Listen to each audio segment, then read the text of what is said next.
used as fuel for the fire. Ezekiel 15. God's message came to me, Son of man, how would you compare the wood of a vine with the branches of any tree you'd find in the forest? Is vine wood ever used to make anything? Is it used to make pegs to hang things from? I don't think so. At best, it's good for fuel. Look at it. A flimsy piece of vine thrown in the fire and then rescued.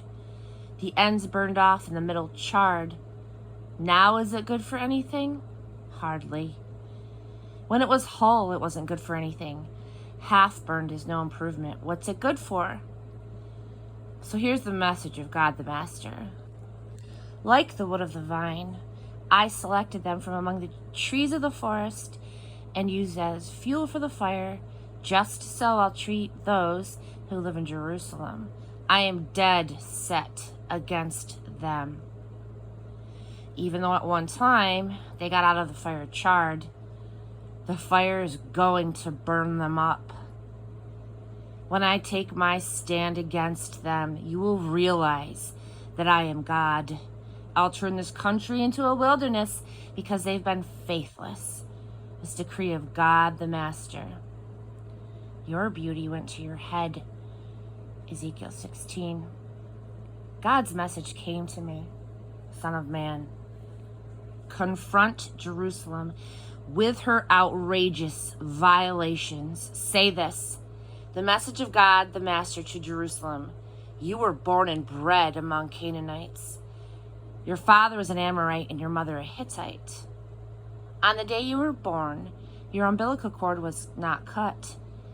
You were not bathed and cleaned up. You were not rubbed with salt. You were not prepared in a baby blanket. No one cared a fig for you.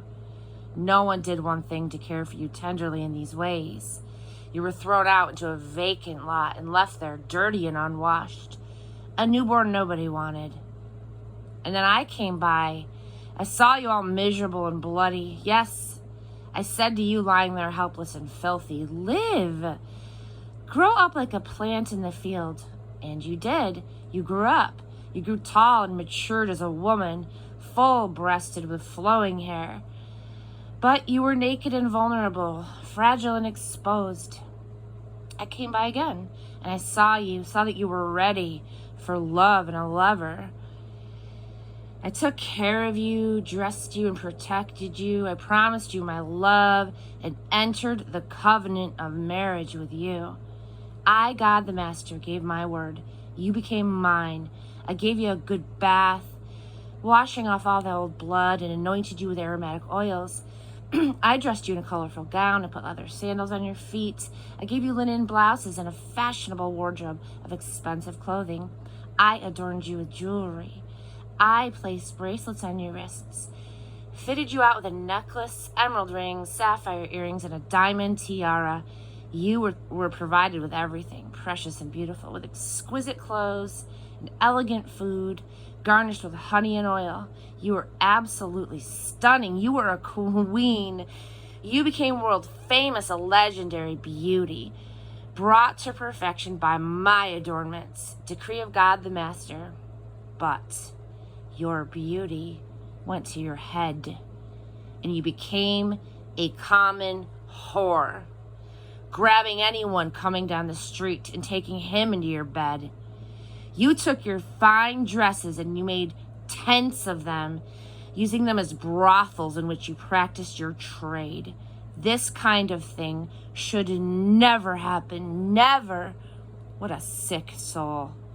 And then you took all that fine jewelry I gave you, my gold and my silver, and made pornographic images of them for your brothels.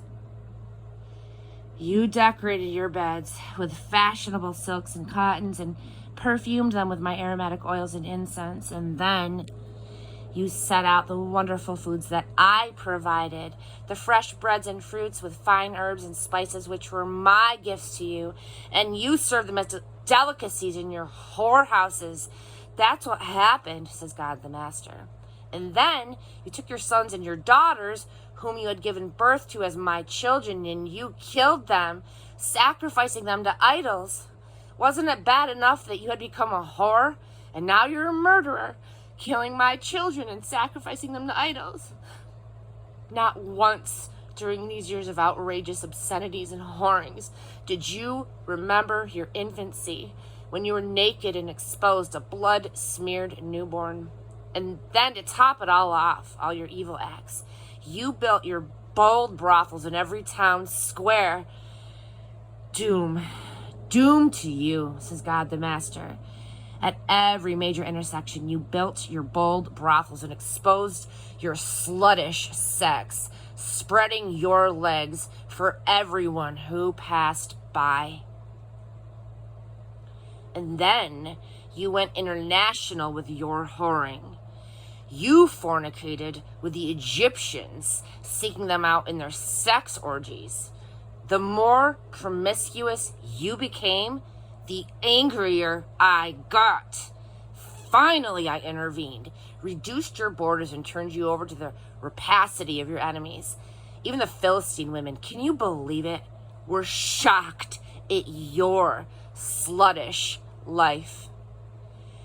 You went on to fornicate with the Assyrians. Your appetite was insatiable, but still you weren't satisfied. You took on the Babylonians, a country of businessmen, and still you weren't satisfied. What a sick soul. Doing all this stuff, the champion whore. You built your bold brothels at every major intersection, opened up your whorehouses in every neighborhood, but you were different from regular whores in that you wouldn't accept a fee. Wives who are unfaithful to their husbands accept gifts from their lovers, and men commonly pay their whores. But you pay your lovers. You bribe men all over. You bribe men from all over to come to bed with you. You're just the opposite of regular whores who get paid for sex. Instead, you pay men for their favors. You even pervert whoredom. Therefore, whore, listen to God's message. I, God the Master, say, because you've been unrestrained in your promiscuity, you stripped down for every lover, flaunting your sex, and because of your pornographic idols and all of the slaughtered children you've offered to them, therefore, because of all this, I'm going to get all your lovers together, all of those that you've used for your own pleasure, the ones that you loved and the orgies you loathed. I'll assemble them as a courtroom of spectators around you. In broad daylight, I will strip you naked before them. They'll see what you really look like. Then I will sentence you to the punishment for an adulterous woman and a murderous woman. I will give you a taste of my wrath. I will gather all of your lovers around you and turn you over to them. They will tear down your bold brothels and sex shrines. They'll rip off your clothes, take your jewels, and leave you naked and exposed. Then they'll call for a mass meeting. The mob will stone you and hack you to pieces with their swords. They will burn down your houses. A massive judgment with all the women watching. I'll have to put a full stop to your whoring life. No more paying lovers to come to your bed. But then my anger will be played out. My jealousy will subside. Because you didn't remember what happened when you were young, but made me angry with all this behavior, I'll make you pay for your waywardness.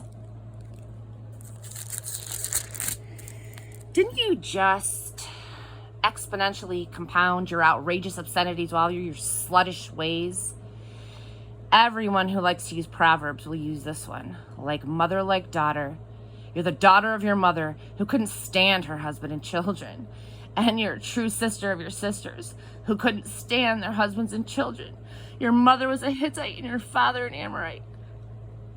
Your older sister is Samaria. She lived in the north of you with her daughters. Your younger sister is a Sodom who lived in the south of you with her daughters. Haven't you lived just the way that they did? Haven't you engaged in outrageous obscenities just like they did? In fact, it didn't take you long to catch up and pass them. As sure as I am the living God, decree of God the Master, your sister Sodom and her daughters never even came close to what you and your daughters have done. The sin of your sister Sodom was this. She lived with her daughters in the lap of luxury, proud, gluttonous, and lazy. They ignored the oppressed and the poor. They put on airs and lived obscene lives. And you know what happened. I did away with them. And Samaria Samaria didn't sin half as much as you. You've committed far more obscenities than she ever did. Why? You make your two sisters look good in comparison with what you've done. Face it. Your sisters look mighty good compared with you, because you've outsinned them so completely. You've actually made them look righteous. Aren't you ashamed? Because you're going to have to live with it. What a reputation to carry into history, outsinning your two sisters. But I'm going to reverse their fortunes, the fortunes of Sodom and her daughters, and the fortunes of Samaria and her daughters. And get this, your fortunes right along with them. Still, you're going to have to live with your shame. And by facing and accepting your shame, you're going to provide some comfort to your two sisters. Your sisters, Sodom with her daughters and Samaria with her daughters, will become what they were before, and you will become what you were before. Remember the days when you were putting on airs, acting so high and mighty, looking down on Sister Sodom? That was before your evil ways were exposed, and now you're the butt of contempt, despised by the Edomite women, the Philistine women, and everybody else around. But you have to face it, to accept the shame of your obscene and vile life. This is the decree of God the Master. God the Master says, I will do to you just as you have already done. You who have treated my oath with contempt and broken the covenant, all the same. I'll remember the covenant that I made with you when you were young, and I'll make a new covenant with you that will last forever. You'll remember your sorry past and be properly contrite when you receive back your sisters, both the younger and the older. I'll give them to you as daughters, but not as participants in your covenant.